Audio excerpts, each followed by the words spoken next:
Hello guys, welcome to 5th generation Hobby Shop and welcome to another unboxing and testing. Shoutout po natin si Ma'am Jenny ng Laguna. So ngayon meron tayo ditong WE 5.1 Type K with full automatic, semi and full automatic gas blowback airsoft pistol. May free na siyang bala, .23, 4,000 shots, airsoft BBs, and also comes with free green gas, standard power, pop dyno, owner's manual. So ito po ang 2011 high kappa 5.1 type K, adjustable sight, windage and elevation, naka magwell na siya, semi magwell, lever tail safety, ambidextrous, manual safety. Tapos ito naman po yung switch para sa full auto. Yan po yung full auto, semi auto. Ito naman po yung full auto. So, ulitin ko po, ang semi-auto, iaangat nyo lang yung switch. Ang full auto, ibababa nyo lang yung switch. Okay?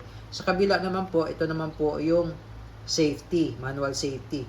So, bago mo siya ma-activate, ibababa mo yung hammer. Yan, yan yung safe. Yan, safe niya. Yan. Yan. Meron siyang markings dito na .45 ECP. Yan, tapos front serrations, rear serrations, with markings ng WE, made in Taiwan. Ayan. 5.1 Type K, metal slide, metal lower frame, polymer brief, 30 rounder magazine. Ayan. Gas blowback airsoft pistol. Okay, testingin natin, lagyan natin ng gas at bala. Okay, so ito yung magazine, 30 rounder mag, high cap. Yan yung safe, working, safety off. Ayan. O, beaver tail, check natin.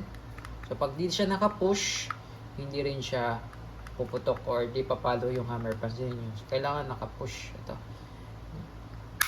Ayan. 5.1 Type K, gas blowback airsoft pistol.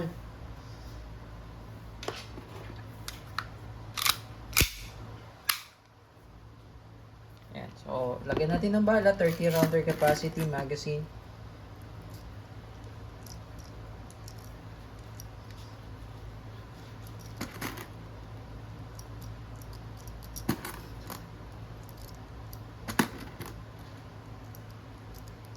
So, double stack siya, double stack. 30 rounder.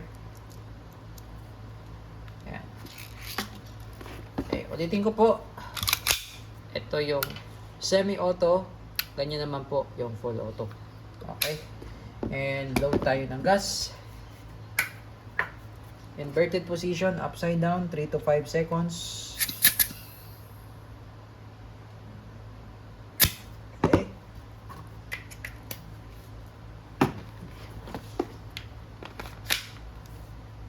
And testing. 5.1 Type K, high kappa. Testing po, WE high kappa 5.1 Type K. So sa semi-auto muna tayo. Angat mo lang yung switch. Semi-automatic. And firing. Ayan po yung semi-automatic. Pag sa full automatic naman, baba mo lang yung switch.